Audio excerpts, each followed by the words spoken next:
ए भैया, हम सिंगर पिंटू प्यारा आज जवानी गीत गा रहल बानी। रानीगंज अररिया बिहार के दुगो प्यार करे वाला प्रेमी प्रेमिका के सच्ची घटना बा।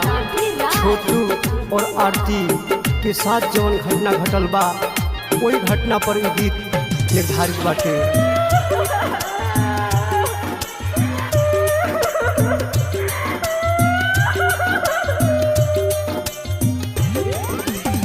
रोवताड़ी पगली आज देखता जमाना, रहल न दुनिया में अब इनकर दीवाना।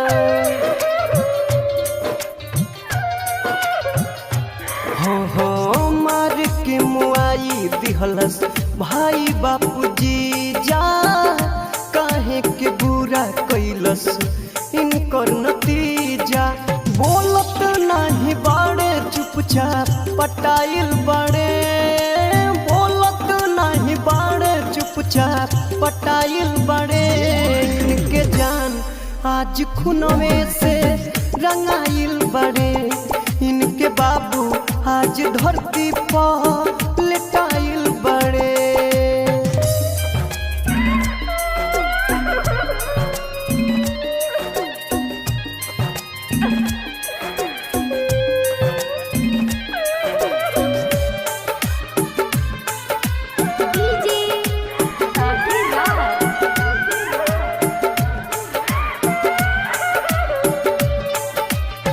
सबके नजरिया से बचे के बचाई के, प्यार करत रहल कसम हो खाई के।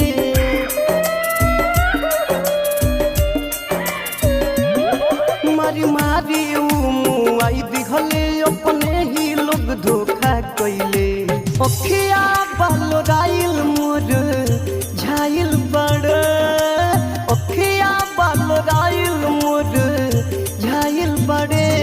इनके जान आज खुनवे से रंगाइल बड़े, इनके बाबू आज धरती पर लेटाइल बड़े।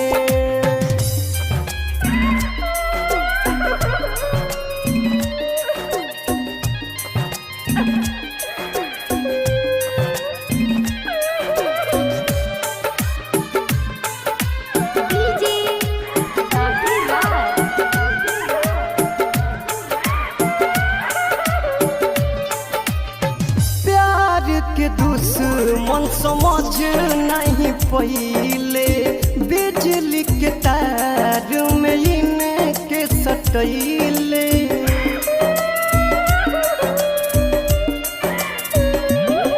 आज खुनवे के आंसू बहावेली, रोक सबका के बतलावेली। करे वाला प्यार कहवा पराइल बड़े, प्यार कहवा पराइल बड़े। इनके जान आज खुनवे से रंगाइल बड़े, इनके बाबू आज धरती पर